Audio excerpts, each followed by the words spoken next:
Welcome to another Vagabond Shorts. If you've been following me for a while, you know me as this ever-optimistic globetrotter who's seen more airports than I've had hot dinners.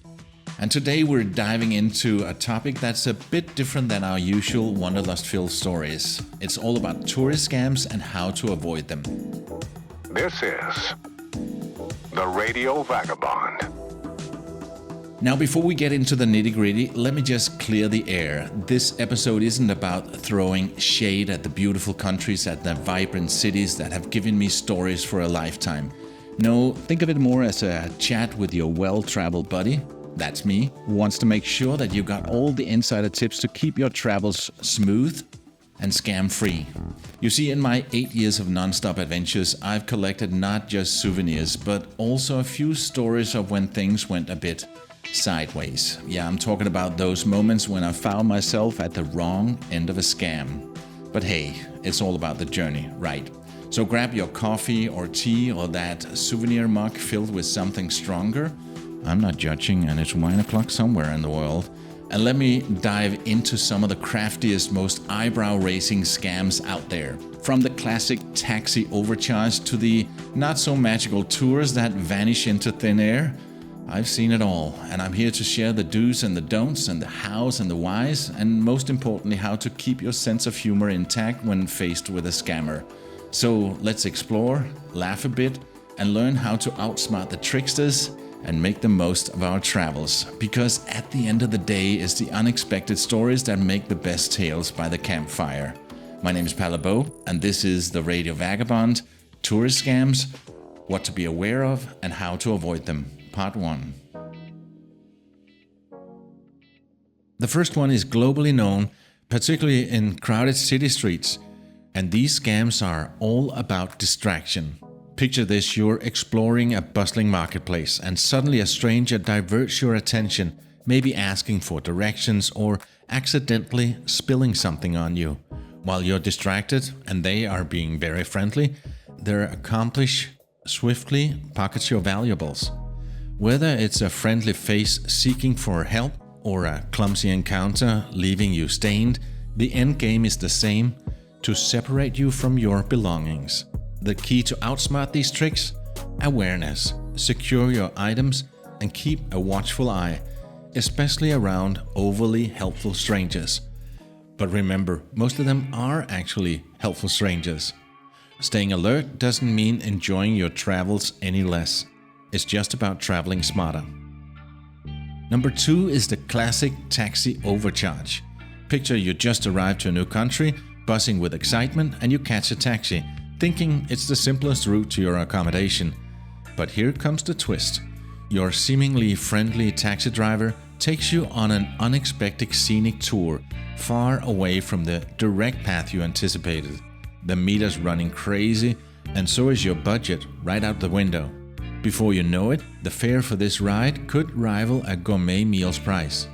From personal experience, that first taxi trip often costs significantly more than it should, simply because you're not yet familiar with the local rates.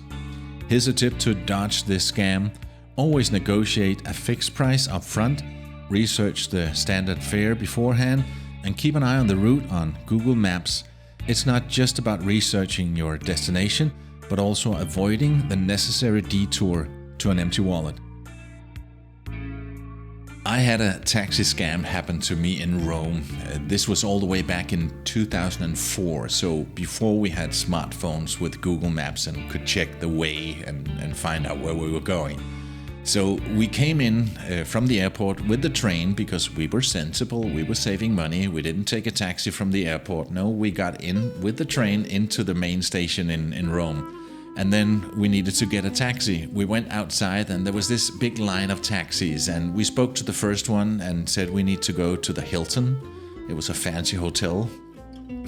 We were going to a conference. So he said, gave us a price that was insanely high. And no, we're savvy travelers. We're not letting ourselves be scammed here. So then we spoke to a guy further down in the row of taxis, and he gave us a more reasonable price. And then we got into the taxi, and just before we drove off, he went and spoke to the first one. didn't tell us anything about it, then came back in the taxi and we started driving. And then he said the sentence, "Is this your first time in Rome?" And normally that's what I learned from this is that's why you say, "No, I've been here many times. I know the city like the back of my hand." So he drove us around and around and around. I have a feeling that we passed the Spanish Steps twice, and he was very nice. He was showing us all the sights of Rome. And then I noticed that the meter was coming close to where on the price that we agreed on. And then he pulled over and said, "Well, the Hilton is down that road. It's a one-way street, so it would be a big detour for me to get there. So just walk down that road. It's 50 meters and then turn left and there's the Hilton." And we said, "Sure, thank you." Nice, friendly Roman taxi driver, got our bags and walked down the street. And then we turned the corner and could not see any signs saying Hilton. And to be honest, it didn't look like an area with a big fancy hotel. It looked a little bit dodgy, that area. And then we spoke to a local and said, "Where's the Hilton?" "The Hilton? It's way up there in the hills." So he dropped us off at a completely wrong spot. And my friend, my colleague, he was so upset. He was so angry because he fell for this scam. I thought it was hilarious. I couldn't stop laughing the rest of the day because, we got into another taxi, we got to the Hilton and all was fine. It cost us a little bit of extra money, but I thought it was so funny because I got a great travel story. So that's my Rome adventure. The last one is a story that takes us into the heart of the bustling streets, where the promise of an adventure turns into a vanishing act worthy of a grand stage. This, my friend, is the legend of the not-so-magical Vanishing tour. You're in a new city, eyes wide open with wonder, when you stumble upon a deal that seems too good to be true. A guided tour to all the hidden gems, those secret spots only the locals know about, and a price that makes you think, "Wow, my lucky day."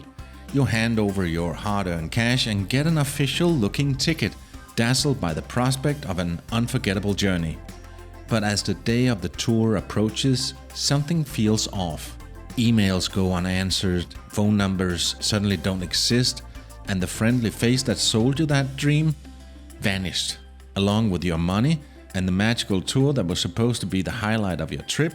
Poof, gone without a trace, leaving you standing with a ticket to nowhere.